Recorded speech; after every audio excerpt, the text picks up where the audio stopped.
ازيكم عاملين ايه في فيديو جديد من قناة كروشيه توتو. اتمنى ان الفيديو ده يعجبكم. النهاردة الفيديو مختلف، هيكون عن الكروشيه. فاحنا هنعمل النهاردة قوط للاطفال هيناسب جدا الناس اللي هم في عمر من 3 ل 4 سنين. خلينا الاول كده نتفق على شوية حاجات احنا محتاجين نعرفها في المقاسات قبل ما نبدأ، عشان لو حد عايز يعمل القوط دوت لحد اكبر من كده، مثلا 5 أو 6 سنين او ايا كان. يعني اول حاجة احنا محتاجين نعرف العرض بتاع الطفلة اللي احنا هنعمل ليها القوط دوت. والعرض انا بقصد بيه اللي هو الطول ما بين الكتفين، فاكيد هنستخدم مازورة وهنقيس الطول ما بين الكتفين. ما بنقيس الدوران دلوقتي، هنقيس الطول ما بين الكتفين. فزي مثلا لو طلع عندك الرقم دوت مثلا 36، فهتضربيه في 2 فيبقى ده عدد السلاسل بتاعت. انا برسم رسمة كروكي كده عشان اعرفكم بيها ازاي بنجيب العرض اللي هو ما بين الكتفين. فرضا يعني ان ده كده هو الكتفين، ده العرض اللي ما بين الكتفين. خلاص ماشي، رسمتها كده عشان تكون اوضح. حسيت اللي فوق دي مش واضحة قوي. تمام، اتمنى كده يكون واضحة. الحاجات دي حاجات اساسية عشان لو حابة تعملي فستان او شغلك يبقى شغل مظبوط. ماشي، ما تجيبيش الشغل اوسع او اضيق او الكلام ده كله. تمام. طيب، من ضمن الحاجات اللي احنا هنقيسها برضو هو دوران الوسط. ماشي، هناخد دوران الوسط بالكامل بتاع الطفلة بتاعتنا. ماشي، وهناخد الطول بتاع الطفلة، بس هناخد الطول دوت للقوط. يعني ايه للقوط؟ يعني انا مثلا عايزة القوط بتاعي يبقى تحت الركبة حاجة بسيطة، يبقى هقيس من اول الكتف لحد تحت الركبة واشوف طول الطفلة قد ايه. لكن لو هقيس الطول بتاع الطفلة كله، يبقى معنى كده ان انا اعمل القوط بطول الطفلة، وطبعا هيبقى شكله غريب شوية. ماشي، احنا بنعمل قوط على شكل فستان. تمام، فاحنا محتاجينه يبقى مثلا عند الركبة او فوق الركبة حاجة بسيطة. تمام، او تحت الركبة حاجة بسيطة برضو، هيبقى شكله شيك جدا جدا جدا. تمام، وان شاء الله يعجبكم. طب كده تمام، جاهزين بقى عشان نبدأ مع بعض في الماتيريالز اللي احنا هنحتاجها. اول حاجة الخيط اللي انا هستخدمه هو خيط اسمه سوفت بيبي. الخيط ده خيط قطيفة. ماشي، الخيط ده تخين، فهستخدم معاه ابرة 3.5، وبعد كده هتلاقوني بستخدم معاه ابرة 4.5، لاني هحس 3.5 مش قد كده معاه. تمام. طبعا ديت ابرة التنظيف. ماشي، او اي ابرة يعني استخدميها، وطبعا اكيد المقص، وهنستخدم برضو المازورة معانا. الخيط بقى دوت حابة اقول لكم على حاجة. الخيط دوت سميك، فانا مثلا قست طول اللي هو العرض بتاعي لقيته مثلا 36، فالمفروض ان انا هضرب في 2 واعمل ده عدد السلاسل بتاعتي اللي هبدأ بيها شغلي. لكن انا مش هعمل كده في الخيط دوت. ليه بقى؟ لان الخيط ده سميك، فيعتبر اساسا اللي هي السلسلة الواحدة منه بقد سلسلتين من الخيط التاني. الخيط التاني اللي هو متوسط السمكة او خيط الصوف العادي. ضمن الحاجات المهمة جدا عندنا هي المازورة، هنستخدمها برضو كتير. اول حاجة اللي انتي هتقيسي بيها البنوتة او الحاجة، وكمان هتقيسي الشغل بتاعك كل شوية عشان تتأكدي اللي انتي ماشية مظبوط. تمام، ماشي. هنحط الحاجات دي كده على جنب، وهنبدأ نفك مع بعض الخيط عشان نبدأ نشتغل. يلا بينا، يلا كده خلونا نبدأ مع بعض. اول حاجة هنبدأ بعدد من السلاسل وهما 74 سلسلة. ماشي، يلا كده عملنا عقدة البداية. 1 2 3 4 5 6. هكمل بقى الباقيين وارجع لكم مرة تانية. ماشي، بصوا انا خلصت 74 سلسلة اهوت، وهسيب اول سلسلتين هيبقوا هما اول عمود بالنسبة لنا. تمام، ماشي. يلا بينا كده. انا بوريكم ال 74 سلسلة عشان تتأكدوا يعني. صح، هو انا قلت لكم جيبوا حاجة تشربوها عشان الموضوع مطول بقى. يعني احنا ممكن نقسم مثلا الفيديو ده على جزئين عشان هو طويل شوية.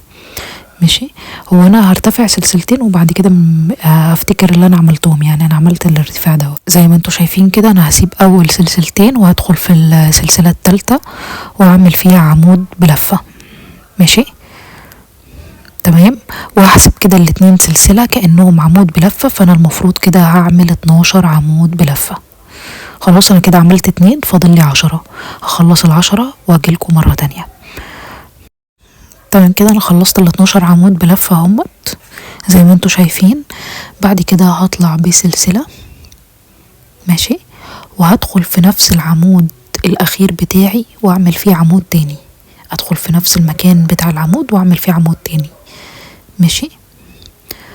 واعمل كام بقى؟ اعمل بعد كده 15 عمود بلفة في كل سلسلة. بعد كده اعمل 15 عمود بلفة. هعمل ال15 عمود بلفة وارجع لكم مرة تانية، ماشي. زي ما انتوا شايفين كده انا خلصتهم اهوت. هتلاحظوا المفروض ال15 عمود دول هيبقوا بتوع الكتف، تمام. اما ال12 دول هيبقوا في الاجزاء الامامية من الفستان او من الكود بتاعنا اللي احنا عاملينه. هيبقى كده، بس هو لسه مش باين دلوقتي، هيبان قدام. نفس النظام بقى هنطلع بسلسلة، ماشي. بعد كده هندخل في نفس العمود ونعمل فيه عمود بلفة برضو. بعد كده هنعمل قد ايه؟ هنعمل 15 عمود بلفة برضو نفس النظام، ماشي. هنعمل 15 عمود بلفة. هعمله برضو اختصارا للوقت وارجع لكم مرة تانية. زي ما انتوا شايفين كده خلصنا اهوت ال15 عمود بلفة، ماشي. المفروض برضو هنمشي بنفس التدريج اللي احنا هنطلع بسلسلة وهنعمل كمان 15 تانيين. يبقى احنا كده عندنا 3 مجموعات من ال15 الى جانب اول مجموعة اللي هما كانوا 12 عمود، ماشي.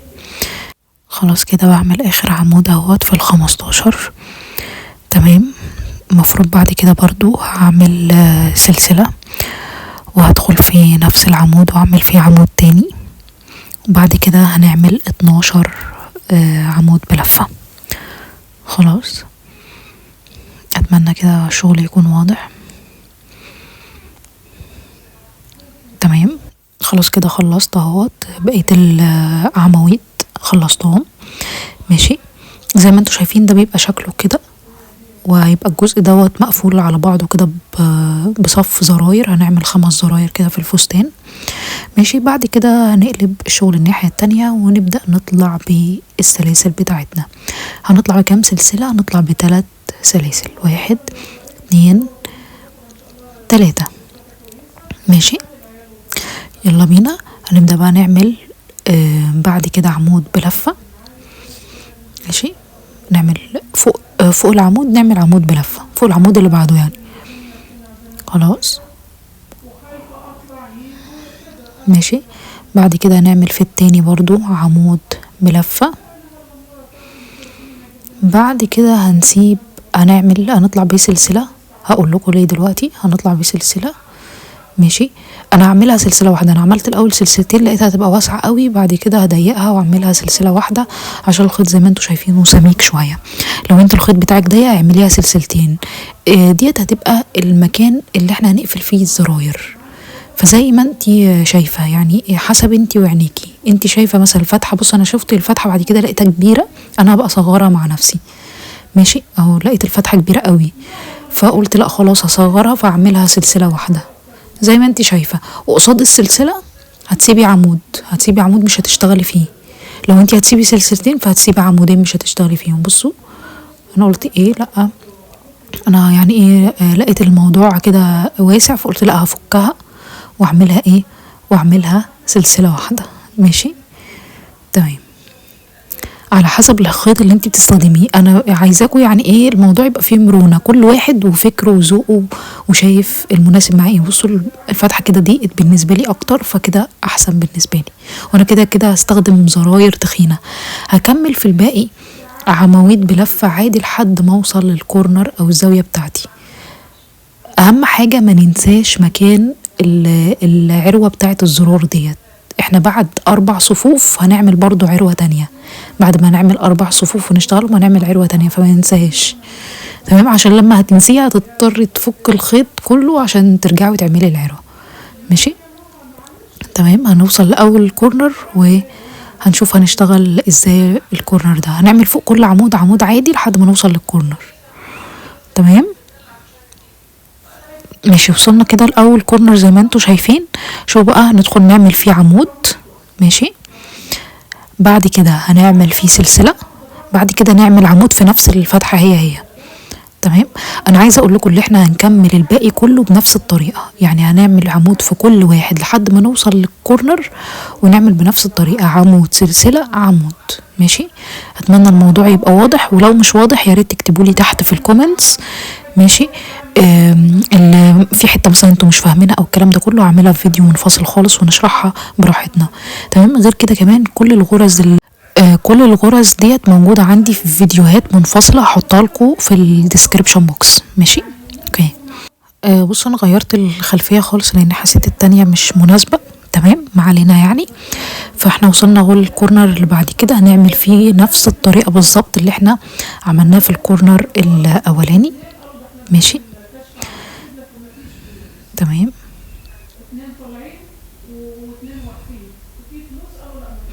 ما ننساش بس اللي احنا العواميد بتاعه الكورنر نفسها احنا بنشتغل فوقيها، يعني فوق العمود بنشتغل، لكن جوه بقى اللي هو عند الفراغ اللي بين العمودين بنشتغل عمود، بعد كده سلسلة، بعد كده عمود.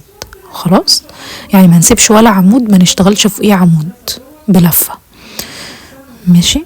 لو عايزين تعرفوا طريقة العمود بلفة ان شاء الله ابقى اسيب لكم الفيديو بتاعها كده في الناحية ديت او الناحية دي اللي هو على جوانب الشاشة كده. ماشي.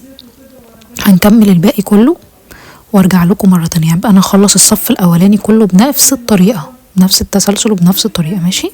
تمام. بصوا انا خلصت اهو الصف التاني دوت. ماشي، زي ما انتوا شايفين اهو. تمام. هنبدأ كده المفروض في الصف التالت. انا بوريكم كده الكورنرز احنا عملناها ازاي بنفس الطريقة كده، بقى في كورنرز. المفروض في الصف التالت بنشتغل بنفس الطريقة اللي احنا بنعمل فوق كل عمود عمود برضو بلفة، وبنيجي عند كل كورنر بنشتغل بنفس الاسلوب اللي هو ايه، اللي هو عمود سلسلة عمود داخل كل كورنر. تمام. يعني المفروض حفظنا بقى. انا على فكرة غيرت برضو الابرة، لو انتم ملاحظين يعني جبت الابرة اللي هي الاتخن اللي هي مقاس 4.5.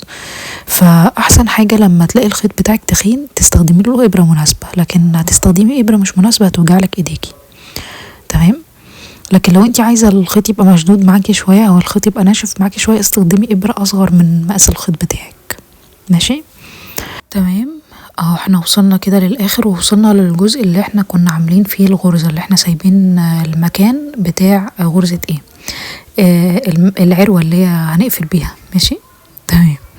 هنعمل جوه العروة ديت زي ما انتوا شايفين عملت فيها عمود بلفة، وهشتغل فوق الثلاث عواميد اللي هما في البداية.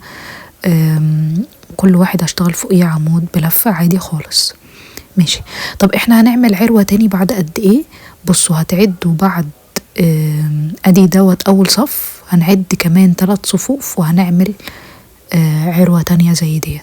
ماشي، يعني بين العروة والعروة 4 صفوف، بين العروة والعروة 4 صفوف. ماشي، عشان ما ننساش يعني بنفكر بعض اهوت. بصوا احنا خلصنا كده اهو 3 صفوف. زي ما انتم ملاحظين الخيط ده ما شاء الله عليه سميك، فتحسي ال3 صفوف دول كأنهم 6 صفوف من الخيوط التانية.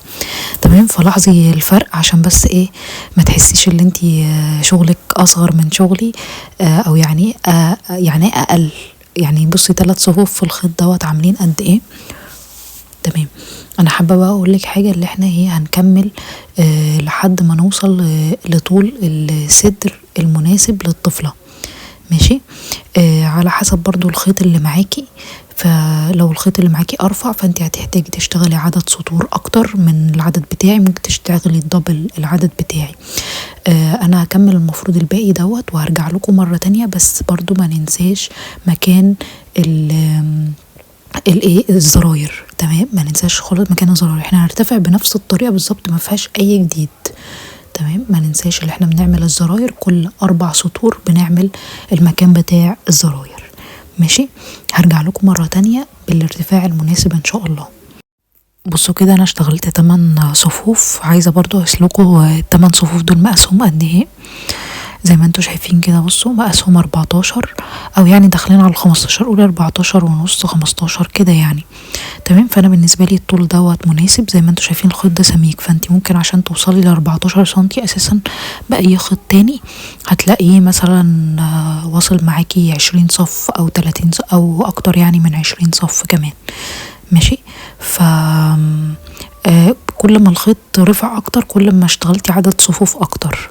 تمام. لكن الخيط ده سميك، ف8 صفوف ادوني 14 سنتي.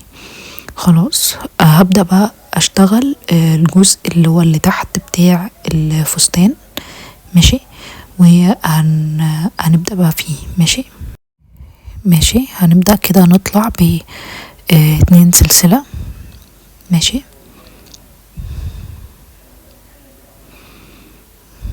1 2، وهنلف كده الشغل الناحية التانية، ونبدأ نعمل عمود بلفة فوق كل عمود لحد ما نوصل للأول كورنر، وهنشوف بقى هنعمل فيه ايه. تمام.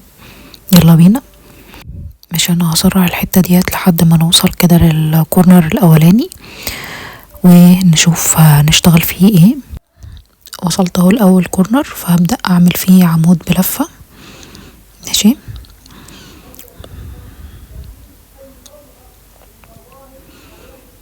تمام. بعد كده هنروح على تاني كورنر، على الكورنر اللي بعديه على طول. ماشي. اهوت. بصوا هنروح كده على تاني كورنر اهوت. ماشي. هنقفلهم كده على بعض. ماشي. ظبط بس الشغل كده، نقفل الاتنين كورنر كده على بعض. ده الجزء اللي هيبقى بتاع الايدين. ماشي. ده اول ايد كده بالنسبة لنا.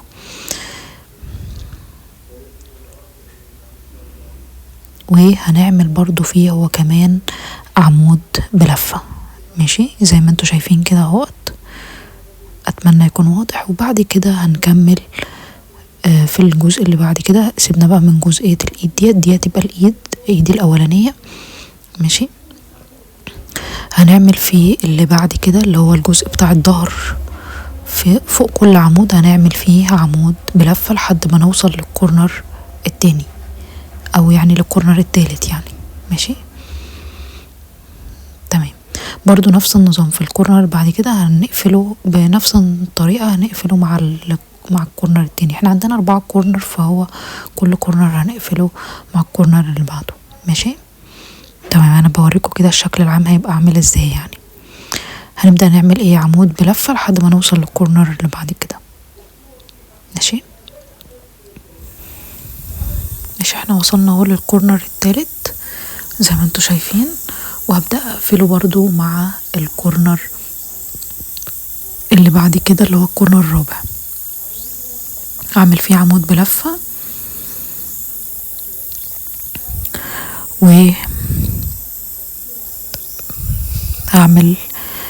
هقفله مع الكورنر الرابع برضو عمود بلفة. ماشي. او هوصله يعني بالكورنر الرابع بعمود بلفة. تمام. بعد الخيط بس المفروض بعد كده يعني لما يعني هنشتغل في الباقيين عمود بلفة برضو، يعني هنكمل الباقي عمود بلفة. ماشي. وان شاء الله هنكمل بقية الفستان في الجزء التاني من الفيديو. اتمنى اللي يكون لحد كده انتوا فاهمين كويس. ماشي. ومستوعبين الموضوع، واشوفكم ان شاء الله في الجزء التاني من الفيديو. ياريت ما تنسوش تعملوا لي سبسكرايب للقناة ولايك للفيديو لو عجبكم. ولو عايزين تشوفوا فيديوهات كتير جدا على القناة ماشي وننزل على طول باستمرار. انا بدأت الايام دي تكون اكتف اكتر من قبل كده، فياريت تشتركوا في القناة وتفعلوا زر الجرس. ماشي. باي باي.